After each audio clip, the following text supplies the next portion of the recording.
Welcome to the Website Success Show, the podcast dedicated to helping women in business make the most of the content they're already creating so they can get more traffic and sales through their website with less reliance on social media and paid ads. I'm Jules White, the founder of the Website Success Hub, and I love helping course creators, podcasters, and business owners make more money through their existing website. If you have a business you love, but you don't love the way your website performs, then this is the show for you. Hi, so I'm here today with Stephanie Smith, and today is the first podcast audit episode. So I'm really excited to talk to Stephanie about how we can help her to try and promote her podcast using organic search. So helping it to show up in the podcast player apps and helping it to drive more traffic to her website as well. So welcome, Stephanie. It's lovely to have you here. Thank you so much for having me. I'm excited to talk to you about this. So let's start with some goals. So say if it was 6 months' time and everything had gone really well with your podcast, your business is going well, website is doing well, how would that be? What would that look like for you? Oh man, put me on the spot with some goal. I mean, ideally, so backstory for my podcast, I just started it. So a brand new podcast. I have been in business for a couple years. So ideally, I would have a podcast that has lots of traffic, right? Or at least more than what I have now as it's growing. And then hopefully people will come and learn more about me and what I do, and as well as the guests that I have on my podcast. So I don't have specific numbers to give you because I don't really know. I've never done this before. Like, I don't know what my goal should be. Is that bad? No, not at all. I think that's it. That sounded like a good goal of actually having growth for the podcast. So getting the show launched, having growth. And I think, we can have certain goals that we go after. If you can get to the point where you maybe have a first goal of getting 100 downloads per episode. And I think even that within 6 months' time, ideally we would be going for more than that. But that doesn't sound like an unreasonable thing to go after. But because it's a new show, we haven't got that data to go from. That actually, let's see. But I think it's good to have a more general goal of growth for the start. So the podcast growing. How often are you planning on releasing episodes? Right now, my goal is every other week. I know it probably should do more than that, but I know monthly is probably not enough. So every other week is my goal at this point. Yeah, I think it's good. I think it's good to have a realistic goal, and I think it's good to also have those expectations that actually, okay, at some point I wouldn't mind doing more, but for now, once every fortnight I think is okay. And I think the consistency is more important as well. So yeah, ideally, the reason once a week is good is because then you are showing up where people expect to see that in the podcast player apps. But as long as you are consistent, then I think that's the most important thing for now as well, Rick. So tell me a little bit about the show. What it's called, who it's for, and all of that jazz. Yeah. So my podcast is called Getting to the Bottom Line. It is made for business owners who are looking to improve their revenue, profit, or cash flow. So what I do for my business, I offer outsourced CFO services, and we focus on drivers of revenue, profit, and cash flow. So my goal for the podcast is really to talk to other business owners that provide services to businesses that maybe people don't think necessarily have an impact to their revenue, profit, or cash flow, to give people a new perspective. Because I think it's quite interesting how many things impact a business that you would just not necessarily think about. And we, as business owners, we're just busy, right? Like, we have too much going on. And we just think that some things are just necessary evils or whatever it is. And there's so much that goes into making money with your business that I just want to have conversations with different industries to show that there's a lot that goes into it. Yeah, absolutely. That sounds great, actually. So the podcast title, one of the most important places in podcast SEO, is the show name. So one thing I would maybe suggest is thinking how you can incorporate who the show is for into the title itself. So maybe having, rather than actually changing the name of the show, but having something like a subtitle as part of the actual podcast title. So it's good to have in there of who it's for and maybe some keywords in there as well. So a good way to do it is maybe to, especially if it is a guest type show, conversations on. So getting to the bottom line, and then, colon, conversations on marketing or growing your business, or have you done any keyword research or anything around? I have not. So and you're just getting me thinking. I like that conversations, because what I like to say is that we help business owners generate more cash in their business, but conversations about growing, I don't know. I'd have to think about it. Yeah, it's definitely something to sort of have a think about. But in terms of, so thinking about it in terms of what would people be asking? This isn't necessarily to help so much with Google, your podcast showing up on Google. This is within those podcast player apps. So when people go into the podcast player apps, they are typing into the search bar a particular term. So whether that is sales or would it be cash, what are the kind of things that people are likely to type in that your kind of show would show up for, really? So that's where I would be thinking about it in terms of what are people actually searching for? What are those businesses going to be looking for that ties into your show? So can I ask you a question? How can I research like what keywords people are searching? Is that something I can do? Is that possible? Yeah, so there's a couple of ways you can do it. So you can go into the podcast player apps yourself, go into Apple Podcasts, Spotify, and it's worth doing it on a few different platforms if you can, and look at what's in there. What other shows are in there? What are they called? What kind of things have they got? The ones that are showing up are the ones that then have done some kind of optimization around those terms.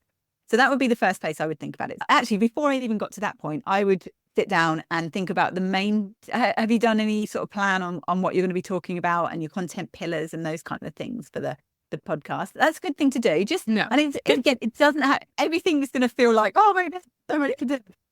That'd be a case of getting a sheet of paper and thinking, okay, what are the three main things I need to talk about? So for me, with my podcast, it's I need to talk about websites, I need to talk about podcasts, I need to talk about conversion rates. So those are the kind of things, and SEO as well as part of that. But those are the things where I'm thinking that's the broad topic of what I'm talking about. But probably that wouldn't necessarily be what people are thinking about. So people would be typing into like grow your podcast or make more sales or get more traffic to your website. Those are the kind of terms that people are more likely to be sort of typing into the searches. So I would be thinking about it from both sides. So what are the other podcasts who are maybe approaching it more from the podcaster point of view? And also what are the ones that have kind of thought more about what people are likely to be searching for? So putting yourself, I guess, in your listeners' shoes and what would they be thinking about? So I would definitely do that. See what shows up, just get some ideas. You could also use ChatGPT to give you some ideas around this as well. So explain what your podcast's about, what you're trying to achieve with it, and ask for some ideas in terms of some good keywords to go after. And then you could do the same thing on Google as well, because so people will search slightly differently in a podcast player app than they will, because if they're looking specifically for a podcast. But I would also then look at what's happening in terms of search volume on Google. This can be really helpful when I'm working with clients, is just working out if there's a particular term. So say if you've got two similar terms for what you do, one has got double the amount of people looking for it every month, then you know, okay, maybe that's a better one to go after than the first one. So, the example of sales versus selling, if you look at those on Google, and there can be a lot involved in why there's more people looking for sales than selling or vice versa. But thinking about that as well. So using tools in Google to actually help you to understand the general amount of people that are looking around the topics you talk about, really. Is there a tool you would recommend too? There's a couple. Yeah. Probably the first place I would go would be to do a Google search around what you do. And see if and you could even do a Google search and add podcast onto that and see what else is out there. Because and this is definitely a thing to maybe set yourself a timer. Don't get into comparisonitis and don't let it put you off what you're doing. This is all about just getting some ideas around the things people are searching for that you could then optimize for as well. So go to a Google search page and see what is coming up on there, really.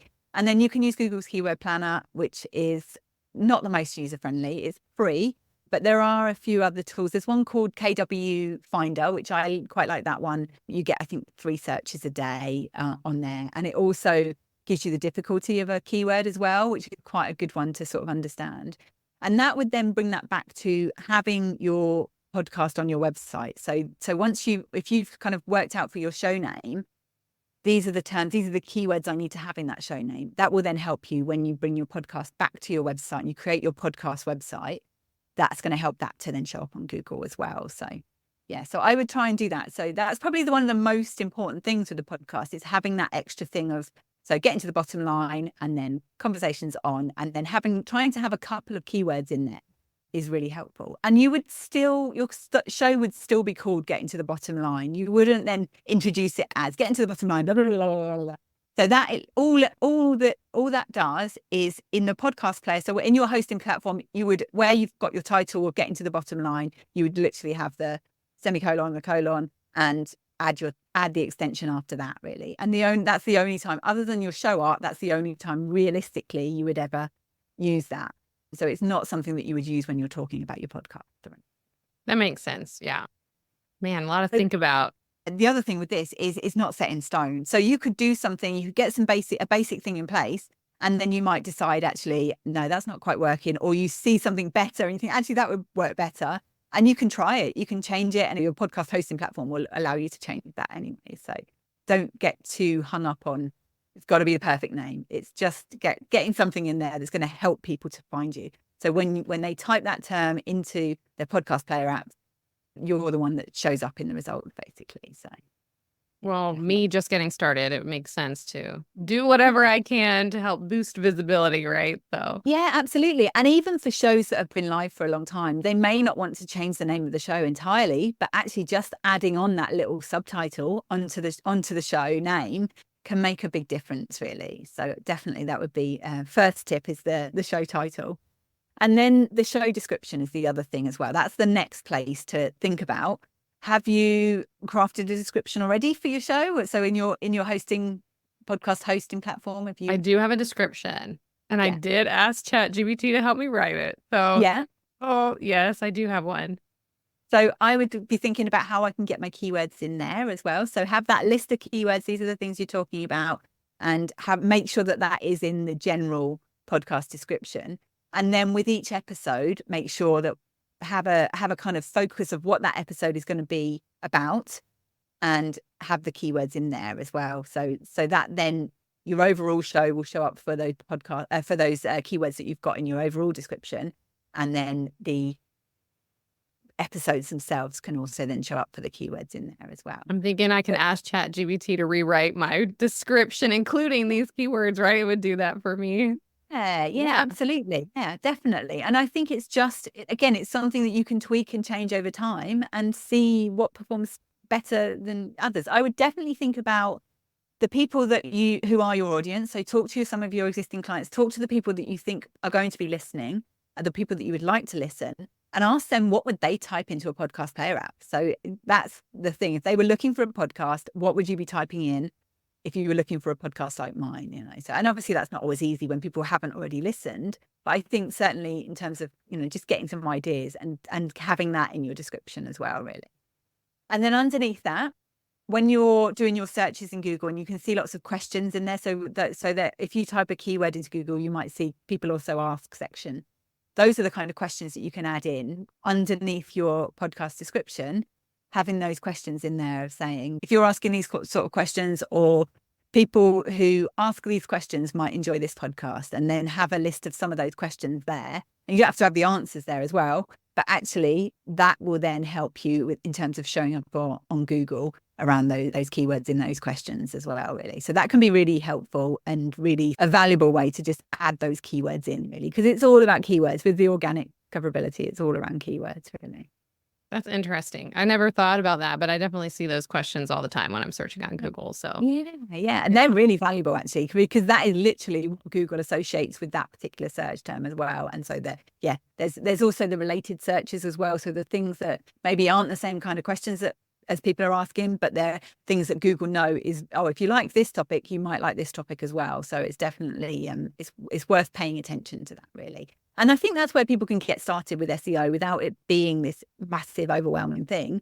That actually just using those tools, just finding out what people are already searching for, and scattering that through is not a bad place to start in terms of just doing the basics for SEO, really. I feel like I need to go spend a day on Google. Yeah, absolutely. Or not even that. Give yourself, an hour or something. And definitely I would say before you even think about doing that, get the ideas out of your head first. Because I always find I sit down at my desk to do that kind of thing and then my brain just departs. Whereas actually I get the ideas when I'm driving or when I'm walking or something like that. So maybe even that, just having a pen and notepad, walk along and either recording into your phone or something like that of the ideas of what you actually want to be talking about, really. So the other thing is that picking the right category for your podcast as well. So that's something that, again, looking at what categories are available, looking at what's the most relevant to your business. And then it's kind of making a decision then on whether you go with something that's got more searches or got more competition. So that would be looking at what else is showing up in those categories. And you do want it to be aligned with the right category, but thinking about which one is going to be the most sort of relevant, really. So if it's one where there's a crossover, you could be in two categories. If there's not as much competition in the other category, then you could think about doing that. But then there's probably likely to be less people searching for it as well. Really. Yeah, I feel like my category ends up being business. Yeah. Which is like all the people is business, right? So I don't know. Yeah. But sometimes in some podcast player apps, there are subcategories within as well. So I guess that would be the right ones there, really, around marketing and sales and those kind of things, really. But yeah, it's just working out what's going to be sort of the most relevant to you, really. And then the third thing in terms of what you can do for organic discoverability on the podcast player is your show art. And this is really important. This is something that a lot of people do not quite get right, I think, really. In terms of we have a big picture of ourselves and then the writing is in our fancy script font or something like that. And actually, when just thinking about when people are actually going to be looking at those, the people that ideally we want as listeners, when they're going to be looking at those pictures is in their phone. So it's going to be a tiny picture amongst a sea of other tiny pictures. So we want that to stand out. And again, this is where the keywords come into play. So ideally, you want to first and foremost think about what the words are that you're going to have on that show art. So put your show name on there firstly, and add in that subtitle as well, so that you get your keywords into the show art. So I would say to focus on those keywords as well. Make sure that they pop out at you. So ideally, you don't want a busy background on this image. You want it to have some kind of plain background if you can, and have the words standing out. So a font that's quite bold and quite big, those kind of fonts, rather than it being necessarily the same as our branding. If we've got especially if we've got very feminine branding and it's lots of scripty type fonts, then they're just not going to, it needs to, again, immediately catch people's eye and be immediately clear on what it actually is all about, really. So just avoiding any confusion in there, make it clear what. Your advice, picture or no picture on your... So I would definitely say to have a picture on there if you want one. You don't have to. And it depends on what the format of the show is and how the format of your brand is. So if it's not critical to your brand for you to be part of that, maybe there's an alternative. I think it's good to have some kind of icon or some kind of image or something somewhere on your show art. But maybe that doesn't need to be you. And that would just be a call for yourself. But I would always think whichever image you're going to put on there, have that as just taking up that last bit of space that's available. So you've got the words, obviously it's a square box, you've got the words, make sure that's really clear. And then there'll be somewhere that you can slot in a picture of something or slot in a picture of yourself, really. So I know when I look for podcasts, I always look at the show art and read the name on the show art. Well, I just have my title on mine and there is an icon on there. So I guess it helps. There's no picture of me, but it is a plain background. So I checked most of these boxes, but I need to go back to our conversation earlier about the subtitle and then find out what my subtitle is and put that on there too. Yeah, definitely. Yeah. And I would say maybe if you can have the keywords in a different color or somehow have the keywords to stand out as well, then that's really helpful. It can just help make that pop out to people so that they hopefully click on and start listening. That makes sense. Yeah. So any questions? I feel like I need you to just come do all this stuff for me. Would that even with an option?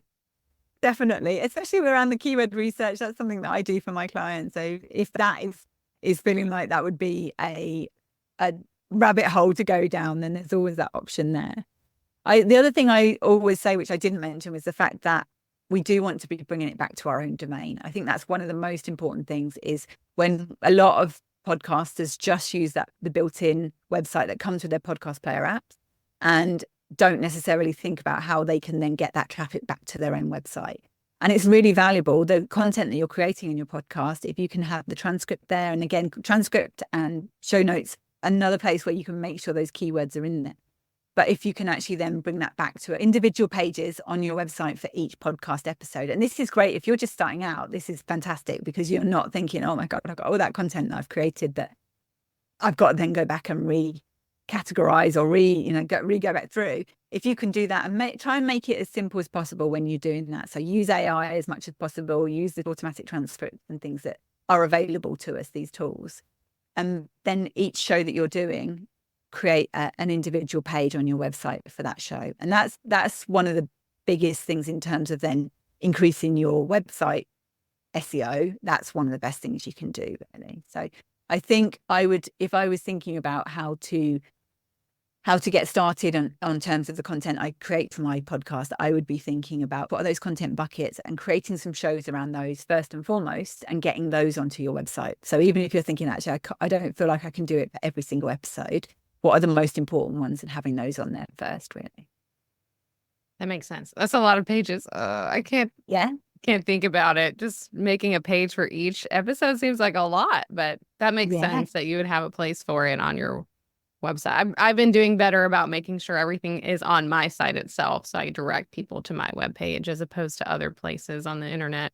Yeah, so you're already doing half the journey. So I think the good thing with that is you're already creating that content, and it's not that much more effort to then go and create a page on it, especially once you get it set up. And especially if you're using a blog builder where you can literally do it as a blog, and all the other bits around it get sort of slotted in as you want to. But that's really powerful. And actually that will then be updating your website with new content. Google loves new content. So that's updating your website. That's increasing the authority of your website. It's more likely that then those individual pages are going to show up in Google searches as well.